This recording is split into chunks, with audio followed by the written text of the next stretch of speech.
everybody, and welcome to episode number 50 of the Casual Gamecast, a weekly video game podcast for the everyday gamer, brought to you by the team at Casual Game Content.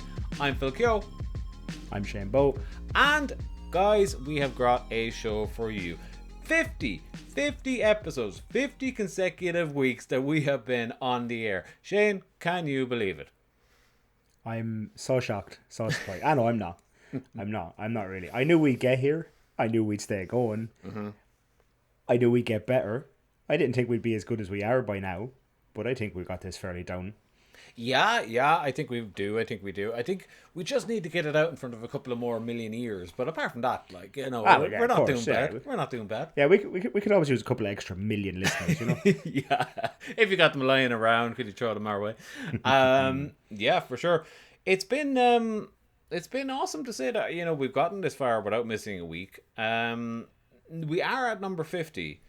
Which is obviously a number that people associate as a milestone. But because we haven't missed a week, and those of you at home who passed your leaving cert will remember there is 52 weeks in a year. So to me, that's the more interesting milestone. If we can go another 2 weeks without missing a week, we have gone a consecutive year of podcasts, which in my head, as somebody who had never podcasted before episode 1, is pretty impressive, you know. But having said that, we're not going to let 50 go without marking it. That's not going to happen. So let me just do the usual spiel and I'll explain what we're going to do. If you have stumbled across this podcast for the first time, you, my friend, have stumbled across what is by far the most casual of gaming podcasts on the interwebs, a casual gamecast, if you will. And if this is your second, third, and millionth, 50th, I guess, more accurate time to be with us, welcome back, because this week, to celebrate the 50th consecutive recording, we are going to do something that's been asked of us a couple of times in the past. In our community, in the Facebook community, in the Discord, and wherever, it's all down below in the descriptions. At Casual Game Co is the quickest way to say it. But we have been asked a couple of times, since you guys do Question of the Week, which we pull a single question from that, could we ever consider doing a podcast that's just around questions? And it's something I would love to do. I think if there's more hours in the day, I'd have a second podcast that is just questions. That'd be class. But what we're going to do is, every so often, I think it's probably worth our while. And it's more fun to just check in and take those questions and actually run with them. Even if it's just like one episode a month or one every couple of months or whatever. But to start things off, when is better to do it, Shane, than episode 50? Exactly. This marked a milestone. This is something fun to mark the milestone. You hear us drawing on about gaming news and stuff every week. And not that that's not exciting. We love talking about gaming news because we love games. You're really selling the show, by the way. I'm really, yeah, of course, like, you know. I'm humble, okay? Sorry. Yeah, it's just a good way. It's a fun way to mark the occasion, because why not do something different for 50? You know, some people go out and, you know, buy their red sports car at 50. We're going to do an all-question podcast. Yes, we are. But before we do any of that, we're still going to hit you up with the usual catch-up, the usual what we've been playing, what we've been watching. We'll take our break, and then it's questions for the remainder, baby. So strap in. If you want to be part of the question action moving forward, do make sure you follow us at our socials. We generally pull our questions from the Casual Game community on Facebook. That is not our Facebook page, our Facebook group. So if you go to one, make sure you go to the other as well. And you can get to us in the Discord, which will be linked in the description below. But Shane, how has your week been, my friend? My week has been fine. I went to a pub at the weekend for the first time in like a year and a half. Indoor pub, is it? Well, I'm not allowed to sit indoors because I'm not fully microchipped yet. Yeah, me neither. I was allowed to sit in the smoking area outside, which doesn't bother me because my partner smokes, so we're usually in the smoking area anyway. Gotcha. And nowadays, smoking areas are practically like the indoors of a pub.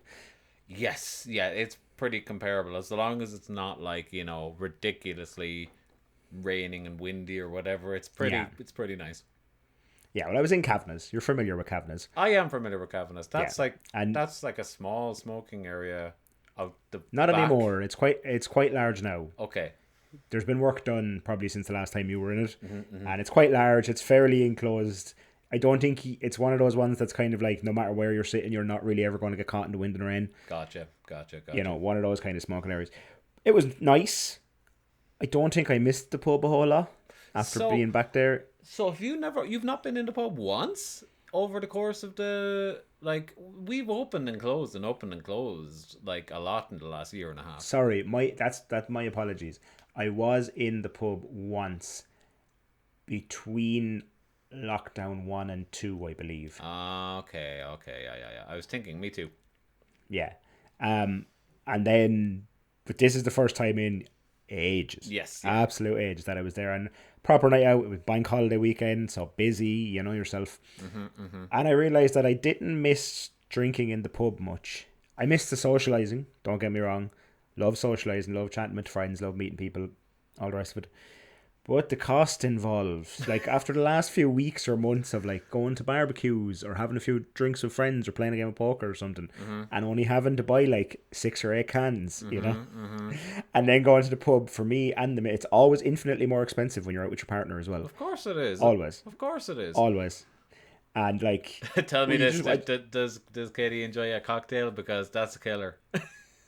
No, she's a gin drinker, so it's usually gin, like, you know, pink gin and I don't know, tonic or that whatever. That can be as bad sometimes. Yeah, that can add up as well. Yeah. Those little bottles of tonic that are like, you know, whatever, £4 a bottle or something. Highway robbery. She actually, to be fair to her, Katie actually drinks gin and 7-Up, so for the most part she can get a splash, which isn't too bad. Yeah, well, that's the way to do it. But back to my original point, after being in the pub at the weekend, I went, I don't miss that at all, really. I've come to prefer, maybe it's an age thing, I don't know. I've come to prefer going to a barbecue or sitting in a mate's house or playing some poker or having like a board game night with a few cans or, you know. I have a close circle of friends. I don't think I'm going to add a whole lot more friends to that anytime soon. Okay, so it's an exclusive club, I see. It's not exclusive. It's just that, like, I like my circle of friends. We get on really well together. We have great times together. And you know, you go to the pub and then someone half knows someone and they sit at your table too, and then you're meeting new people and you're like, oh, I just don't have the energy right now for all that carry on. Sure.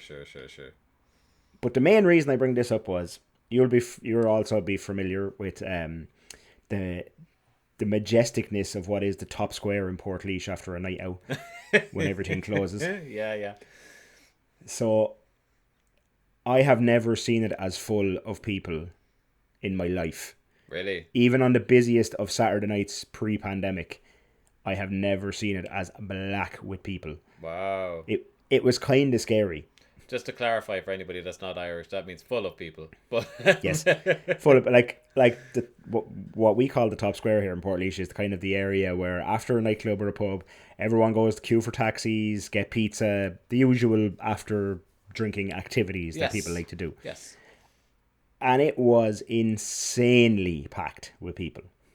That's good nuts. Do you think it's because it's the first bank holiday since people have gotten injections and whatnot?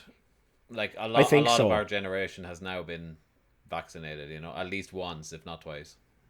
I think so. And like even the local pizza place, which is like just one of those pizza places that's just a counter and that's it. You know, they had like 40 people queuing inside their shop. Ugh. You know what I mean? Like, and you're just walking past going, I'm not ready for this yet. No. It's weird. It's like going from a photo into its negative. You know, I've spent like a year now cowering in my spare bedroom recording podcasts. And now here I am presented with a pizza shop with 40 people queuing. Like, you know? Yeah. I'm like, I'm not ready. I'm not ready. Yeah. I just want to go back. I want to go back into my bubble with my like eight friends and just drink cans. But it's a fair point. Like, you know, especially the cost. Like, by the way, I'm trying my best not to say like as much. And so the more I say it, will you just like, I don't know, virtually punch me or something? I'm really trying to get it out of my vocabulary. But the cost is very much a real thing. Like, we went on holidays this week. We went to Kerry for 2 nights. And we had a hotel that was far overpriced. And, you know, at one point, like, me and Lorna, we were walking through Kerry and we were talking about the hotel, and she was like, "Yeah, it's really nice. It was reasonable, wasn't it?" And I was like, 2 nights for €480 will never be reasonable. We cannot start telling each other that this is reasonable. Just because comparatively it's reasonable does not make it reasonable. But that's the price of entry, you know what I mean? And for that, we did get a massive room. We didn't expect it. We got a huge room. It was like a suite. But it was so little more to get the suite, and the reason we got it was because it came with like a kitchenette, it said on the ad. And then with the kitchenette, we were thinking, oh, well, we can make some meals and it won't be as expensive. And, we can probably put some drinks in a fridge and we can have some drinks in the room. We're trying to make it like thrifty. But when we got there, like the kitchen was as big as the room. It was huge. It was like a proper kitchen, like another room. And it looked like my parents' kitchen. It was crazy. So we went in and we made a full roast dinner the first night we were there, murdered it on the table, and then just went in, turned on the TV, which had somebody else's Netflix. So God bless when they look at their last plate or whatever, and then just like panned out on the bed for 2 hours digesting. Then went for pints. It was beautiful. But the point of the story is that we then went for pints, and Jesus Christ, like, the price, especially in a holiday goer town, holy crap. Like, I'd say I put about 500 quid into my Revolut before we left, and I'm pretty sure I topped it up at some point. It's nuts. Yeah. The price of alcohol is too damn high. It is far, far too damn high. But Kerry was great. I've never been there before. It was, Kerry's lovely, beautiful. It's beautiful. We went out to. Have you been to Muckross? I'm not familiar, no. No, Muckross is like the next township outside of Killarney. I guess it's kind of more an area than a township, but like it's right outside Killarney. It's like 5 minutes on a bike, and we got 2 bikes and we went out there. And Muckross is kind of like, it has the kind of like, the big stately manor, like in Portlaoise terms, like Emo Court, Yeah. But it's like much larger, and it has like the rolling hills of Kerry as scenery and stuff like that, and you can go to waterfalls, and it's one big massive like walking/cycling track. Oh, it was gorgeous. It was absolutely gorgeous.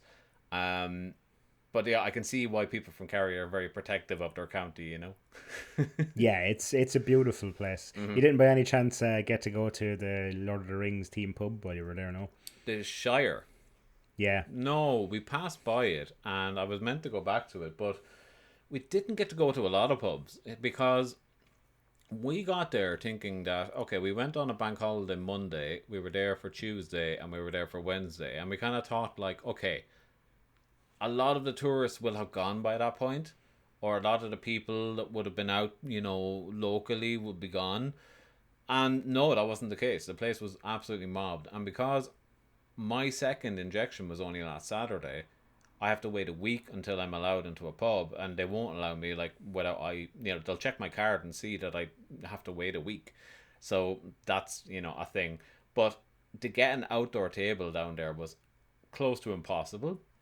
So we were just in a situation where we just couldn't get an actual table that could accommodate us, because if you look into any places, the Shire included, it is absolutely empty inside. There's like 5 or 6 tables that are full, and then outside it's just flooded with people, and everybody's trying to like jump over each other to get the next table. And we just found a quiet place luckily on the first night, and then we had drinks in the hotel on the second night. Well, it was raining that night too, but but it was just a nightmare, because if I had gone a week later, I would have been able to go anywhere I wanted, including the Shire. Is that any good in there? I didn't actually get to see much. I've never been. The reason I was asking is because I wanted to know. Okay, I've never been either. I thought maybe it was just like a name, and maybe it was just coincidentally Lord of the Rings related, but like, you reckon it is actually Lord of the Ringsy? Yeah, I'm pretty sure it is. I'm like, okay. kind of have like, even the outside facade is a little bit like a Hobbit kind of house with a little kind of rounded archway and stuff like that. As far as I'm aware, I've only seen pictures and stuff online. I really want to go, and I've never gotten the chance. Well, CGC road trip coming your way, baby. With that, let's get into what we consumed over the past week. So Shane, I've got to ask you, what have you been playing? I'm still playing Days Gone. Okay. I'm much further into it. I've gone over the mountains, as it were. I'm sure you know what that means as someone who played it. Yes. That's roughly where I left off. I'm a little bit through there, but I've still to get back to it. That whole thing that just happened and unlocking that area and stuff, it made me feel like that game's pacing is weird. It's very weird, isn't it? Yeah. It's a very weirdly paced game. It's like, oh, you think the game's over? No, here's another 15 hours of game that you didn't know was coming at all. Not even a hint of it coming. No, that's the thing. Like, and it's like you think that you've seen all of the map as well at that point. And you think you've met everybody you're going to meet.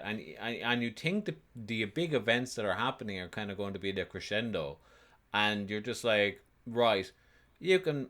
If you're watching this or listening to this, you can kind of piece it together. It's a Sony story, but like, you know, there is a guy who is troubled, and he finds somebody from his past who he has a troubled past with, and then eventually we get to the point where we resolve the troubled past. But that person now has a bit of a snaky character that's involved with them, who has now screwed you over, and you're thinking to yourself, oh, I must go get him. And I thought that was going to be just a case of like, oh, final boss battle, we get to a place, loads of zombies, and we kill this dude. No, it's like, no, we have to go over a mountain, and then a whole other place opens, and it's like a whole other game, because even then, even when you get over that mountain, so many more mechanics start appearing as well, like, and the landscape is like more impressive in a lot of ways than what you've seen before. And it's just like, wow, these guys really hid an awful lot behind like 30 hours of gameplay. A lot. And it's also weirdly like closed off as well. There's literally, you reach a point where it's like, okay, if you go do this mission and go to the next area, you are not allowed to return to the previous parts of the map for... It doesn't tell you how long or if you can ever return. It just says you are not allowed to return. You are stuck in this area, this new area, for whatever amount of time it takes to... I assume I'll get back to the other areas, because I haven't fully leveled up the encampments and stuff. I don't know, like, I assume... That's my assumption. I don't know. I hate it when games aren't clear about that as well. You know, like, when they're just like, you can't go any further if you go here. It's like, that's okay, but when I do the thing that I'm here to do, can I go back? That's all I need to know, you know, like, or is it a case of like, no, when you get this, whatever you left behind is gone, baby, you know, like, that's, you don't know, you just don't know. And like, this is the situation here, and I don't see why it needs to be that situation. You know, I was just going to say that. Like, I don't know why this area needs to be locked off, that I can't go back. Yeah. And like, for context, for anybody that may be listening, let's move on from this pretty quickly as well, because we've been talking a lot about Days Gone in the past couple of weeks. But like, in, for example, Cyberpunk 2077, there comes a point at the end where it's like, okay, when you do this mission, you're going to be locked in until it's complete. And you do a little bit of traversing, but it's mostly linear to the end boss battle and the last story beats. Now, that's all grand, because it tells you specifically, oh, but we'll drop you back right here when you're done. You know, so you can continue living your life or do whatever. This isn't bringing you to a boss battle. This is literally going, okay, you've started in this third of the map. You then opened this third of the map and could travel freely. Now you're going to open this third of the map and we're going to lock you in here. And they gave a very, very flimsy story reason, but like, I don't see why I can't just get on my bike and go home, you know? That's the thing, sense. And like, you know yourself from playing it that like, you do missions for encampments, and that levels up the encampments, and it unlocks better gear in the shops, or better, you know, tires for your motorbike or what have you. But that's the thing. They only count in those two areas, because when you go to that next place, all of the upgrades start from like the best things and the last place up. So it's like, yes. So it's like that all meant nothing. I could have just like ignored that and just gotten through, because I can just start buying stuff now. Yeah. But even in the other encampments, there's so many weapons that are still locked to me because I never upgraded the encampments fully before being locked into this new area. So there's whole weapons and stuff that I've no access to because you know that certain encampments sell certain guns. Like, you can't buy the same gun in every encampment. Yeah. You know, so if you want to experience all the weapons and try them out and see what works best for you or what you think has the best fire rate or damage or whatever, like, there's still those guns that are locked in encampments that are in an area of the map I've been told I can't go back to. Yeah, that's a bit of a bitch. All right. Now, to be fair, I've used like the same two weapons the entire way through. Like, give me a single fire rifle in any game, and I'm there. I don't care what it is. I don't care how like underpowered I may be. I just want that pinpoint accuracy. Bang, bang, bang, and I'm out. But yeah, it's bizarre. But look, let's not spend too much more time on Days Gone. I think we'll probably finish it both pretty soon. And it's just amazing, isn't it? How, like, the more you play it, you're like, I can't believe that there's this much to it, and I can't believe you made these weird decisions to get me here. You know? Yeah. Yeah, for sure. It plays like a TV show rather than a movie, if you get me. It does a bit. Yeah, it rewards the binge. Yeah. Exactly. Yeah, for sure. Now, what have I been playing? I played some WarioWare on the train with Lorna, which was quite cool. It's the Game Boy Advanced game, WarioWare Inc. Have you ever played it? I've never played it. I'm familiar, but I've never played it. Ah, they're so good. They're just like, just D-pad and a button, you know, just a quick WarioWare time games. Like, there's nothing more joyful, I find, than a WarioWare game. Like, they really nail what just video games are, because it's just, you don't get any time. Your intuition as a gamer just has to kick in. Sometimes you're wrong. Sometimes you have to use the intuition of like a normal person, and you just have to like stumble through until you get it. And WarioWare is just a great time. I absolutely love that, and it was a great one to pass back and forth because me and Lorna just stayed on the same set of games and just tried to beat each other's score. You know, so Nice. that was good. Past an hour. But the big game I have been playing this week is The Ascent. Shane, I talked about The Ascent last week with you, where it's like Diablo meets Cyberpunk meets an RPG. Yes, I remember. It absolutely slaps. It is probably the reason to buy an Xbox at the moment. Cool. Yeah. I may like watch some Let's Plays or something because I don't own an Xbox, but Yep. just to get a feel or get to kind of see what it's about or what's going on. How far in do you reckon you are, or have you seen everything the game has to offer yet? Do you think? I think I'm probably about halfway through. Yeah, Okay. it's not supposed to be a massively long game if you don't want it to be really. It's kind of it's about 25-hour campaign, I think. But that's a solo campaign as well. That's just you playing by yourself. Now, there is just a lot to talk about with this game. I'm going to try and keep it short.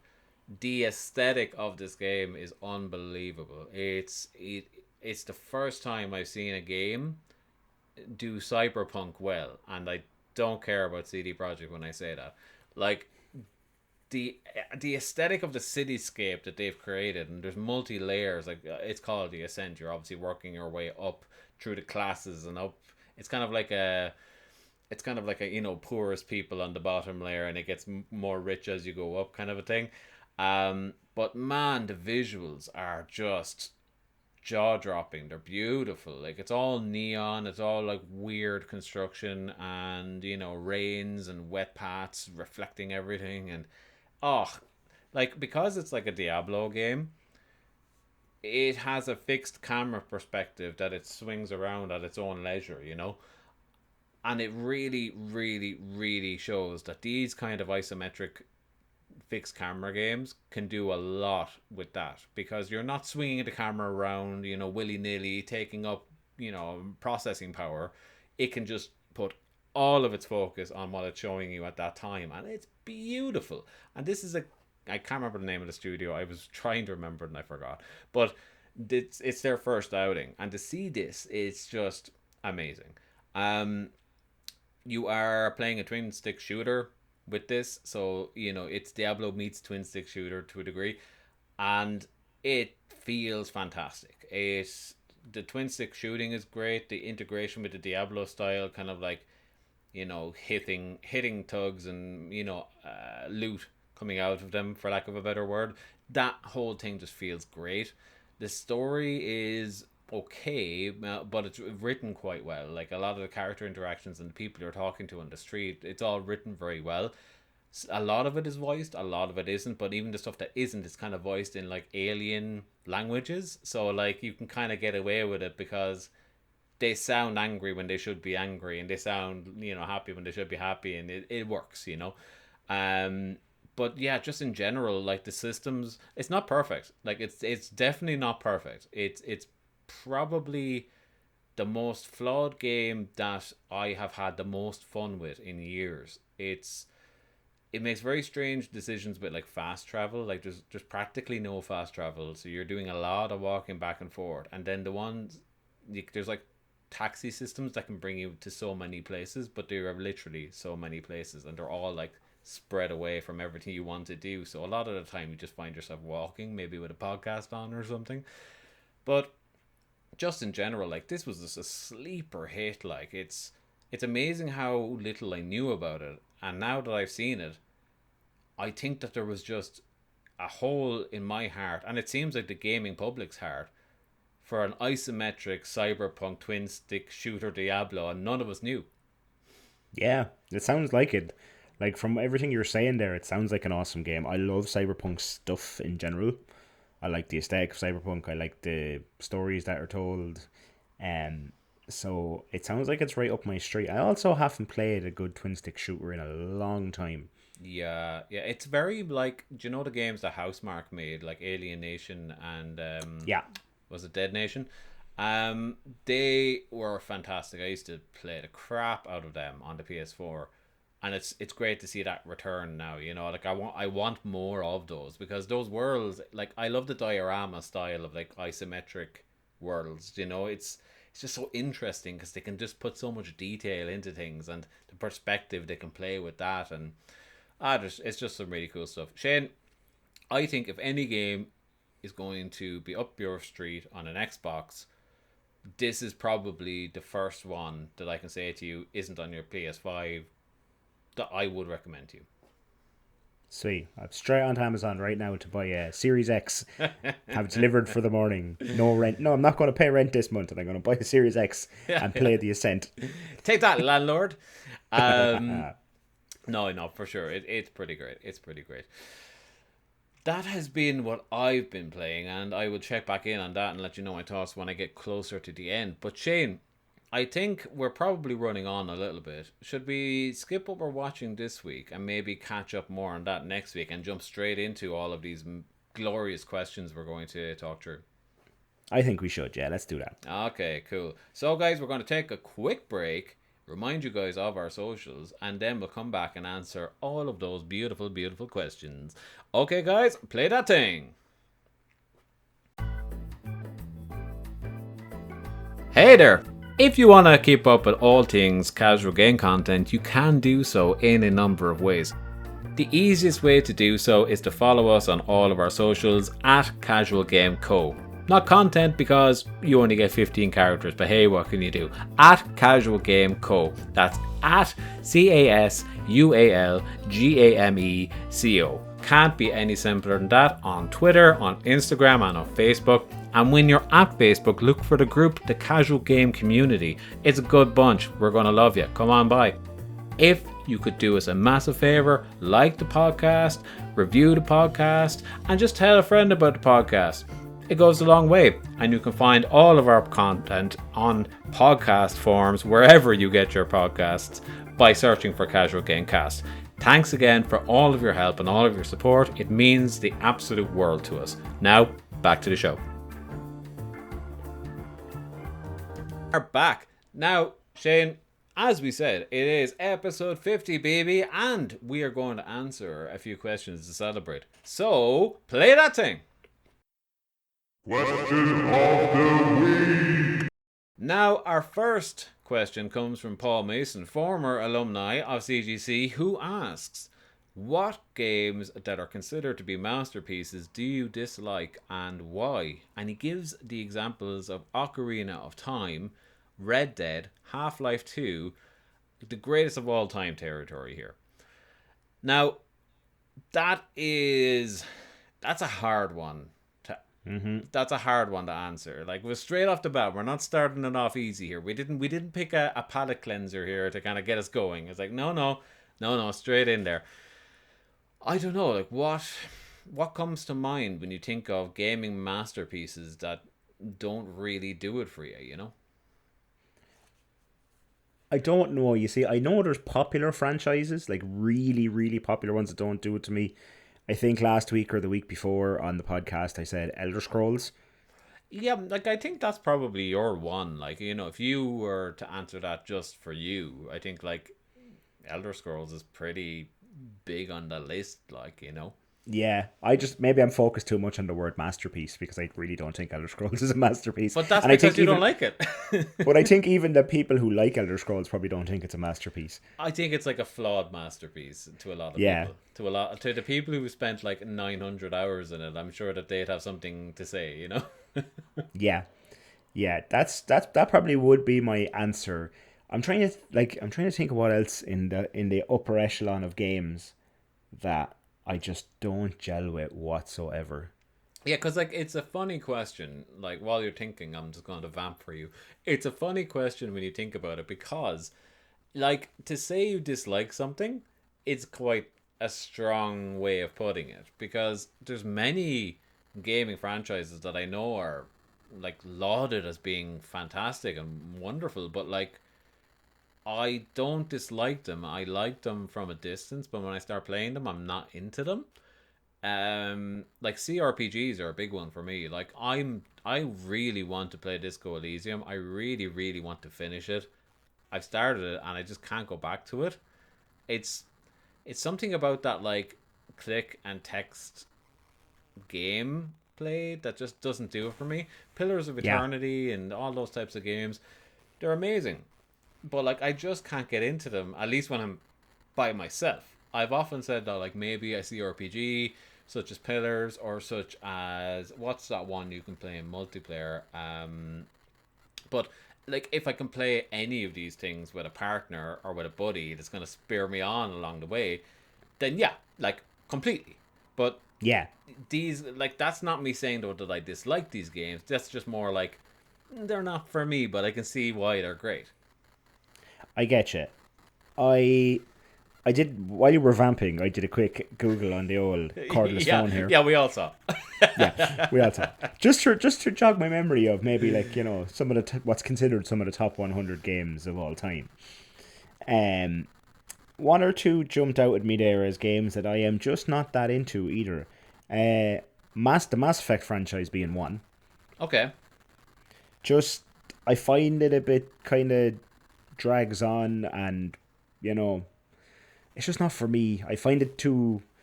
I don't know if I want to say large in scope, but I found it a very long experience when I tried to play it, like too long. And that's not necessarily a bad thing because I love the Witcher games and they seem to go on for an eternity, They do. you know. So I don't know what it was about Mass Effect. Maybe it was the weird janky animations or the acting or something I just couldn't gel with, but something about Mass Effect never clicked with me. And then the other one, which is games I've played a good bit of over the years because everybody has, but it's Mario. I don't like playing Mario very much. Huh. Okay. I'm not very good at platformers traditionally. Yeah, yeah, yeah. Anyway, I like Mario Kart for the camaraderie of getting the lads around and having a few beers and, like, playing for bragging rights or whatever. Or everyone sticks a fiver on the table, winner takes all kind of thing. But Spicy. Mario games in general, like your general kind of platformy Mario games, I just don't play. I don't find them fun or enjoyable. Yeah, that's an interesting one, because Mario is like, he is like homogenized to become everybody's taste. Like, he is like, a Mario game is designed for everyone to like it. It's not like this is going to appeal to this demographic. It's like all ages, all races, all demographics, all whatever. It's a very much just like, here's a video game, now play it. And I found myself going back to Mario games recently because, much like you, I didn't really play many of them, but I always respected them from a distance. But yeah, now that I'm kind of gone back into playing more of them again, yeah, they're pretty great. I can't say they're not, but I can understand where you're coming from. Yeah, but I think part of it might be the kind of homogenization of Mario. Like, it does what it does well, but it doesn't really pick a lane. See, It doesn't do anything to. It's just a game, yeah. and it just does what it does, and it's always going to do what it does, and it's never going to offend. It's never going to shock. It's never going to make you angry or sad or offended or anything. It's not going to do anything. It has no edge. It has no edge Yeah. whatsoever. It has no edge. It's Yeah. a formless orb. It's just it just has no potential to ever offend anybody about anything because it has no opinion. Let's say Yeah. it is just a game for game's sake. But sometimes that's needed. And I think the boring answer, and I'm sorry, Paul, but this is kind of the answer for most people, unless you're a real curmudgeon or unless you're like just somebody who likes making arguments where there are none. If a game is considered a masterpiece, honestly, I'm probably going to like it for what it does. Like even if I've not played it I can't see myself looking at one of these masterpiece games like your Ocarina of Time, Red Dead's, Half-Life's. Like, I appreciate games, not to sound like a douche, but I appreciate games on a kind of a level of like, I don't need it to be for me. I just need to know what it's doing that's cool. And if I can see that that's cool, then that's enough. You know what I mean? And that kind of makes me not dislike it, per se. I get where you're coming from, and that's a great answer. I know it sounds like you're being avoidy or whatever, but I think that is a very good answer because we're all fans of video games here. That's why we're here. That's why we do this. But for you to not be the Mario of this question, if I was to hold a gun to your head right now and you were to say like, if you had to choose one that you just. I know you were trying to avoid choosing by giving that answer, but I'm not going to allow you to be the Mario of this question. So you're going to pick one, just one, anyone, whatever comes to Can't be mind. the Mario of this question. Okay, I like that for a show title. If I had to put a gun to my head and pick a game that everybody holds up as being a masterpiece that I do not like, I honestly don't have one. Like, I think the closest thing I could do is no, actually, sorry, I do have one, and I said it last week. Shane. Deus Ex. Hate it. There you go. Can't play them. Hate them. There you go. Always disliked them. Always thought that they were overblown. Always thought they're too slow, and the mechanics that people praise them for are done better elsewhere. Maybe on the first Deus Ex game, I don't know. I've not really played that, but the later ones, not for me. Moving on. Shane, do you want to read out the next one from Jack? I'll take the next question. Yes, this comes from friend of the show, Jack Donovan, also friend of me, also a work friend as well. Or we used to work together. We don't work together anymore, but we used to. Anyway, I'm getting off on a tangent. Yeah. So Jack asked, has Souls-like gameplay completely taken over like hack and slash? Like, our hack and slash games disappear and is Souls-like becoming the new kind of thing in that kind of sword and attack kind of genre of games? Yeah, that's an interesting question. Like, that's not something I've really thought about. Do you think that's, before we answer his question, do you think that's the case? Do you think there is like, I definitely think movement out there? I definitely think there is a lack of hack and slash games in recent years. They're definitely dwindling in their numbers. So hack and slash, like, this always confuses me as a genre. Do we consider Devil May Cry and Bayonetta and stuff like that hack and slash, or is that stylish action, or are they both hack and slash? I would call Devil May Cry, Bayonetta, Metal Gear Rising, all that stuff, I would all call them hack and slash. I always have. They always fall under that genre to me. Like, and outside of those games in particular, when I say hack and slash, you think of... Wow, you have me. You've caught me off guard there on that one, actually. I suppose as a genre, I just don't know what exactly hack and slash is. I think like the game that comes to my mind immediately when you say it is, there's two games. One is 99 Nights, that launch game for the Xbox 360 with the girl, and there was just like loads of enemies coming at you, and you had to slash, slash, slash. I remember playing that on a kiosk when the Xbox 360 was about to be released. I never played I think I know what I think I know what your second one's going to be now as well. Dynasty Warriors is kind of yeah, Dynasty, yeah. Like, is that what hack and slash is? You know, because if that's the case, then if Jack's asking, has Dark Souls gameplay taken over hack and slash?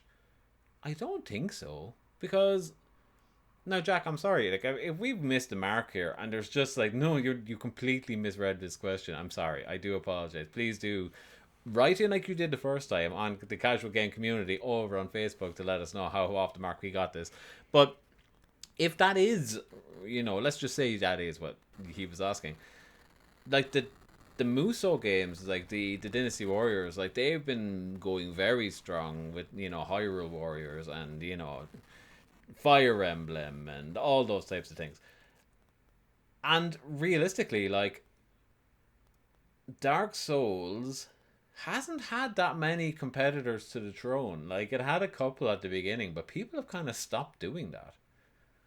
Yeah, so it has a few, and it was all the rage there for a while. Dark Souls, like because Dark Souls blew up, every game company was like, we got to get in that. We have to have our own Souls game. Yeah, and no one could ever do it as well as From did, and as that kind of, because no one could do it as well, the games didn't sell as well, and they were like, oh, there is actually nothing here. Souls-like gameplay is not the thing for us, you know. But I'm sure kind of maybe part of what Jack is getting at as well, like, what did I play recently that had a little bit of a Soulsy feel to it, even though it was much easier than a Souls game? Darksiders, maybe?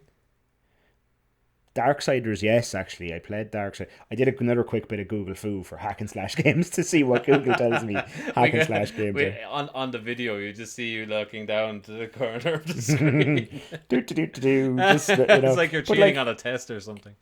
Google has stuff in here like Nier Automata, Darksiders, Bayonetta, Middle Earth, Shadow of Mordor or Shadow of War, Dante's Inferno. Wait, whoa. That's getting very broad now. Like, is it like any game with a sword, is it?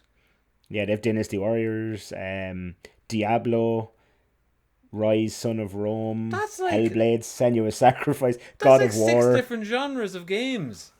Yeah, it is. I know. I think Google thinks that hack and slash is something. My understanding of hack and slash, and I think is probably what Google is going at as well, is any game where you can conceivably get through a fight by just mashing like 2 buttons and you swing a melee weapon. Okay, I don't know. That's very bizarre because like this is the thing, right? Hack and slash has existed in the ethos as a genre for a long time. And yet it's never really been nailed down. And I think, Shane, this is our... Do you know what, Jack? I'm sorry. No, Souls-like hasn't taken it over. But the reason there's no hack and slash games is because every goddamn game is a hack and slash game, apparently. But Shane, this is our oeuvre. This is our mission now, right? We have to decide now what games are hack and slash and what games aren't. Okay? 99 Nights, hack and slash or no? Yeah, definitely.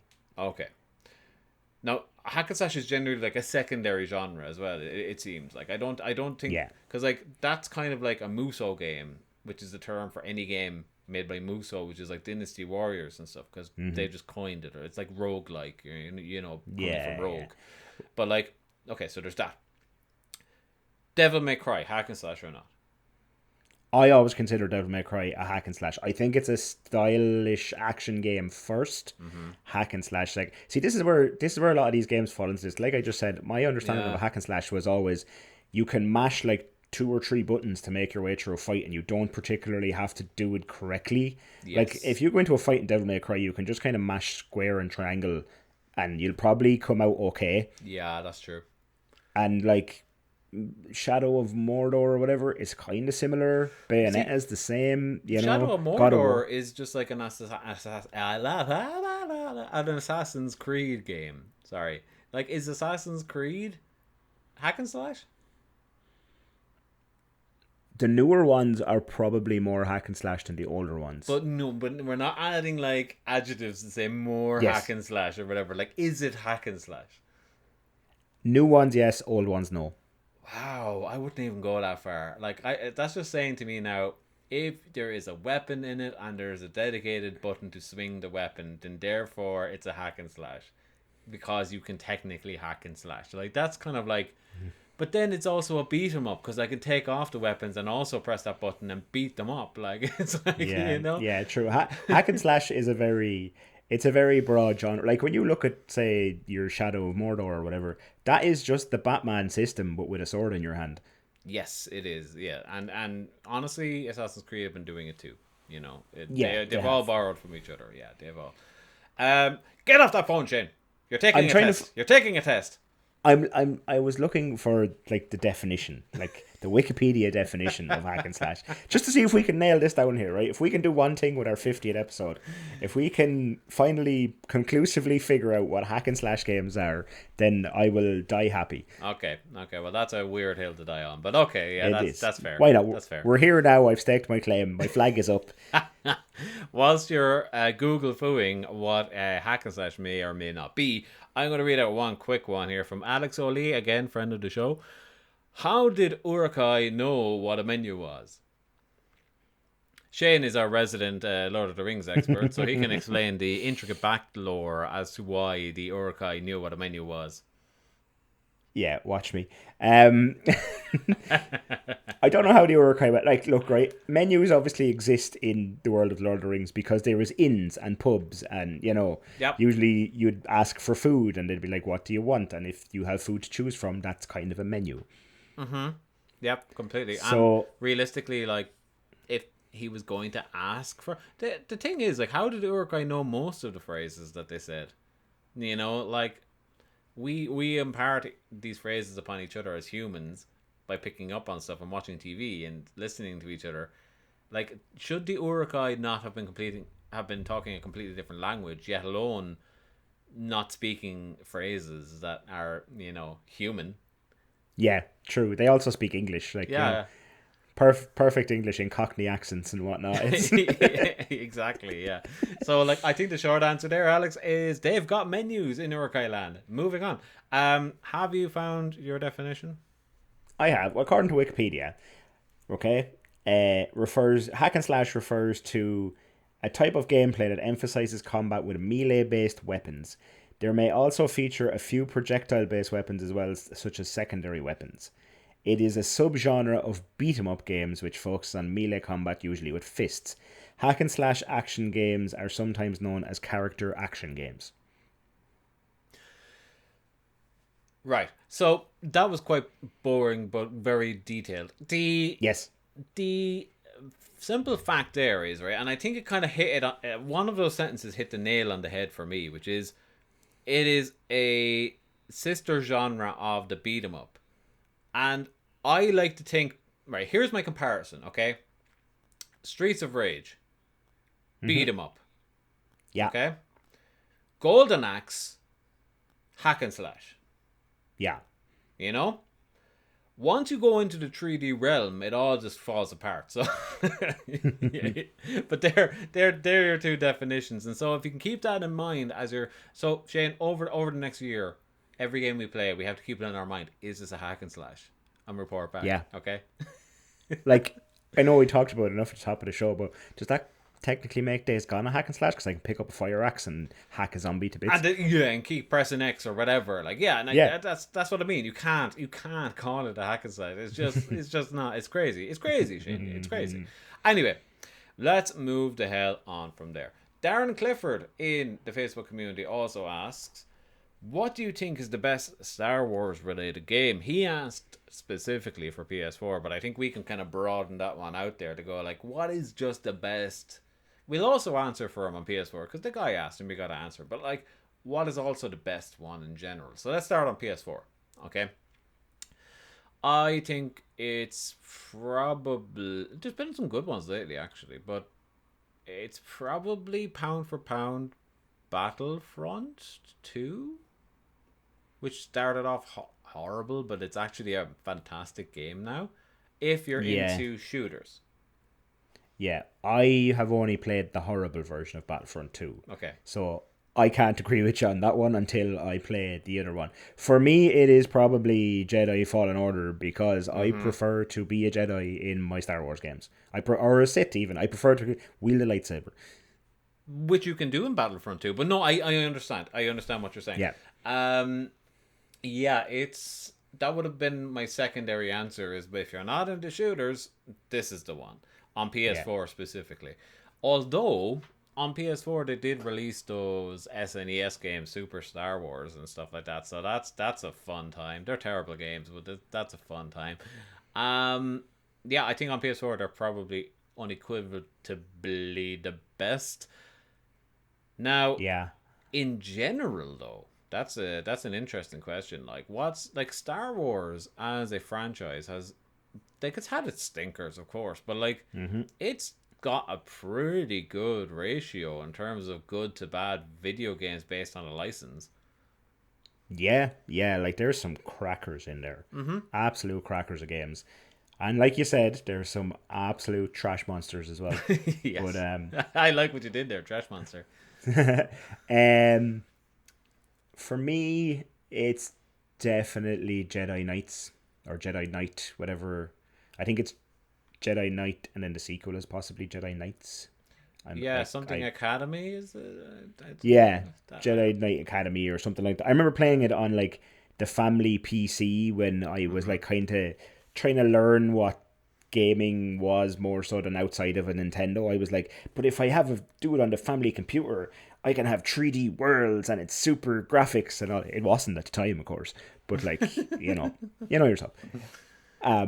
So I really like that. And once again, it's one where you had force powers and you wielded a lightsaber and you could like deflect blaster beams back at enemies and stuff if you held the block button. Yeah.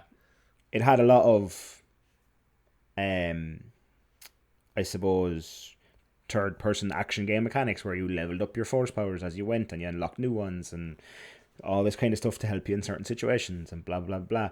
And I was a big Star Wars fan as a kid because I got to go see the movies again in the cinema. My first experience of Star Wars movies was in the cinema. Great. Well, Yeah, I'm jealous. because they re-showed them for whatever reason. And I was like, a kid sitting there in the chair like, oh my God. Nice. I'd never seen anything like it as a kid apart from cartoons or something. Yeah. So then I got to play this game where I am a Jedi, and I'm like, this is it. This is the greatest game ever made. Nothing in all of gaming future will ever top this. Yeah, that's it. Shut down the gaming industry. They have done it. They have won. Yeah, any game that allowed you to deflect laser beams back with your lightsaber was always an instant hit, especially like in the early days, like in the early 2090s or whatever. Like that was just like, this is so cool. This is so cool. Like the PS1 video games, the Phantom Menace games or Jedi, I can't remember exactly what they were called, but like they were pretty much focused around Phantom Menace, which was the new hotness at the time. Yeah. And you played either Obi-Wan or you played as Qui-Gon Jinn, and you start off in that deal that went bad or whatever, and like just running around third person, and then like the droids come and you're just like blowing them up by sending back their beams at them. That was just blowing my mind as like a 10-year-old or whatever I was at the time. It was like, wow, the video games are amazing. Yeah. But I think for me, if I had to say best of them, it's very hard for me to say the older games because a lot of them don't hold up like they used to. Like, they're still great, for what they were, but like if we went back to do a third person game, I would probably say you should probably play Fallen Order. It's the newest, it's the most graphically fideled, it's closest to the source material in terms of what you're looking and what you're hearing. I'll probably go for that. And then if it's like, oh well, what about like a flight sim or something? It's like, Squadrons is pretty great. It's pretty like, it looks amazing. I don't know what more you want from it. So it's like, where do you go? But I think for my money, the best Star Wars game ever made was probably the Star Wars Pod Racers on PS2, the one with the big massive heads where everybody's going around Mario Kart style. That's it. You can't take that one away from me. That is a good time for all the family. But but no, serious answer, just whatever is the new hotness. Honest to God, Battlefront 2 I think is honestly the best, Star Wars game that was ever made, considering it came from a rags to riches situation. Yeah. Is quite impressive. If you go in there nowadays, it'll cost you like nothing pretty much, and the amount of content that's in there, even if you never go online, is pretty damn impressive. So yeah, run, don't walk, go. Battlefront 2 is my opinion. Yeah. I wanna like backpedal for just 2 minutes. Sure. Seeing as we brought up Jedi Fallen Order and we were just talking about hack and slash games. And Jack's question about Souls-like games taking over. So I would normally look at Jedi Fallen Order and go, yeah, hack and slash. Yes. But Well, no, I wouldn't. I would have said Souls like. I always did. This is what I was getting at. I was about to say, but having played it, yes, Souls like, and this, I suppose that's a good game to differentiate, the hack and slash stuff, because like most Star Wars games with a lightsaber, I would consider hack and slashy to a degree. Oh yeah, for sure. Yeah, whereas Fallen Order is not. Yeah, there's a lot of parrying and stuff. And you have to be a bit more calculated about what you do. You can't just run in headlong or you're going to get murdered to bits with blasters and whatnot. Yeah. But yeah, that just popped into my head after talking about Jack's question. I got it out of my system now. We can move on to the next question. It's a fair point. We are coming up on the hour. So Shane, how about some lightning round questions from yours truly? Yeah. Okay. First one's coming up. Favorite handheld gaming system? Game Boy Color. Game Boy Color. Moving on. Gurk in or Gurk out? Gurk out for sure. Oh, Gurk in all day, baby. You're a monster. Right, moving on. Who would win, a bear or 100 pissed off chickens? Bear. Okay, yeah, you're probably right there. But then, counterpoint from Dave Deasy in the Facebook community. Would you prefer to fight 100 duck-sized horses or one horse-sized duck? 100 duck-sized horses, because I think one horse-sized duck would terrify me. The devil duck would be quite hard. I don't know. I think I would want to fight a horse-sized duck. Like, a horse-sized duck is not that big. Like, a horse is not that big. Do you know what I mean? Like, a horse is just a bit taller than I am. So, like, the duck would be a bit taller than I am. And, yeah, like, I just have to figure out how to get around its neck and, strangle it or something. I don't know. What do you do? I don't know. I just feel like, I don't know. I feel like a horse-sized duck is a scary endeavor. See, I think ducks are not that scary because of the size they are. But like, even when they get slightly bigger, when you see like geese and swans. But geese are different. No. If you said a horse-sized goose, I'd be out of there. I'd be gone. Good luck. What is it? What is a goose? Only essentially an extra large duck. It's a pissed off duck with an extra long leg. Or neck. That's what it is. It's not like. Have you ever seen a duck angry? It's so rare. But like every goose I've seen is angry, or a swan or whatever. They're all angry. Yeah. They are the devil's fowl.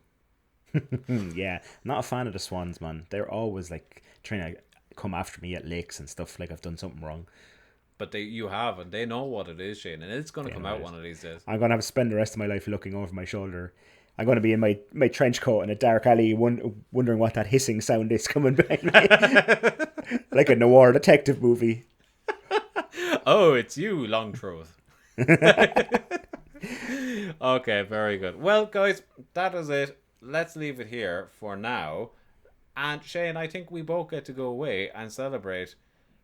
It's been 50 episodes, 50 weeks running. We have been doing this. But I want to do a couple of thank yous here right away. First of all, I want to thank everybody that has listened, you at home, anyone that has listened to any one of these episodes. And if you're hearing this one now, I get to thank you. And if you haven't listened to this one, I'm sorry that I don't get to thank you. But every single person that has listened, thank you so very much. Everybody who has liked, shared, done all that type of stuff, joined our communities on, Facebook, Twitter, whatever. Like, you've all been doing massive work, and thank you so much. Thank you so much for everything you've done.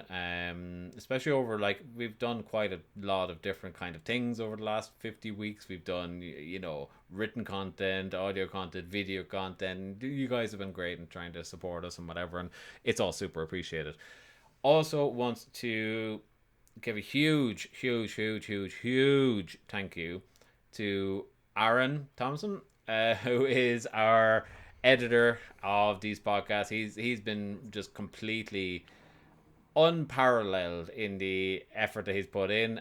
We literally drop files up to him on a Thursday night, and by the weekend he just tells us it's there, and we put it out to you guys. So huge shout out to Aaron, and I hope we have him back on the cast again soon.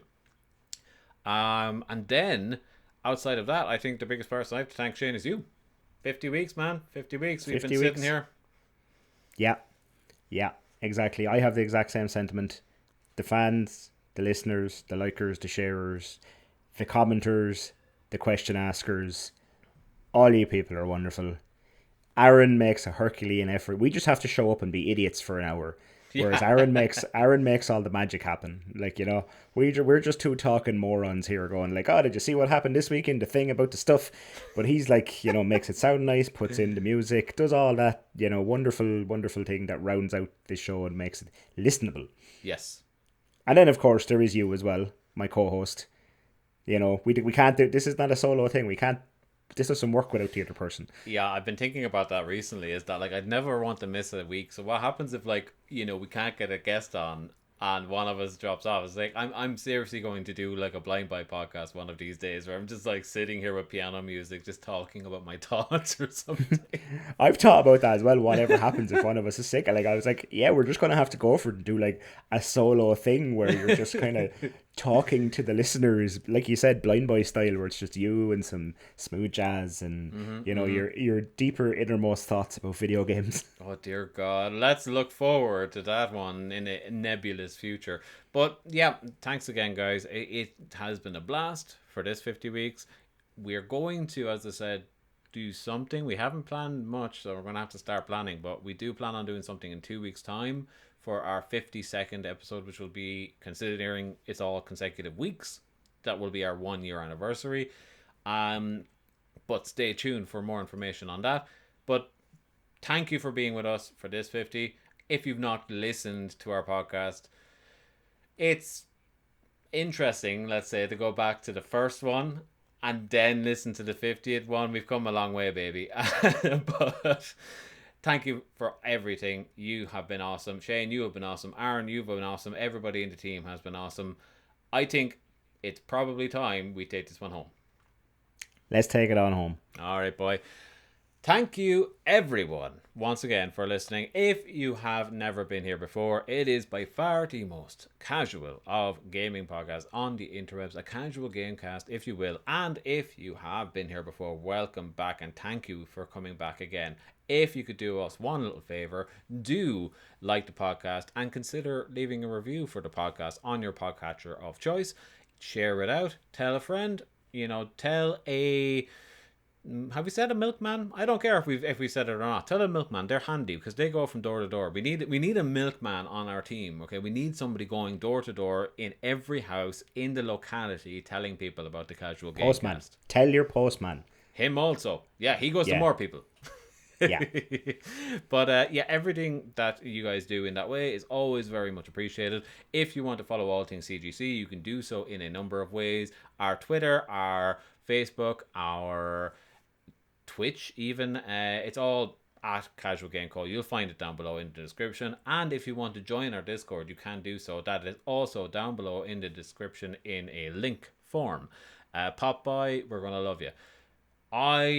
I'm also planning on doing a bit of streaming again. As of next week, I'm thinking Tuesdays. I have everything set up. It's all ready to go. It's all here. It's all ready to go. Just need to queue that bad boy up. And I'm thinking, Shane, of doing some full series things. So like once a week for like 3 hours, make my way through a full series of games. And I'm thinking of like jumping into the deep end with it. I'm thinking maybe Grand Theft Auto. I think I'm going to start on Grand Theft Auto PS1 and then go like London and then like GTA 2 and then 3 and Vice City and whatever. Because I could play those games till the cows come home. And that's the secret, they tell me, is play what you enjoy. So, hey. Yeah. You know? Yeah, it'd be like if I was to start streaming, I'm just going like, oh, I'll start with Dark Souls 1 and then Dark Souls 2 and then Dark Souls 3 Yeah. and then Bloodborne and then Sekiro. Exactly. But if you want to get in on that Twitch action, do pop over to Casual Game Co. on Twitch. It's linked in the description below. Give it a follow, and you then will get the notification when we go live. But that has been it. I've been Phil. I've been Shane. And we are taking it on home. Take care, be safe, but most of all, stay casual.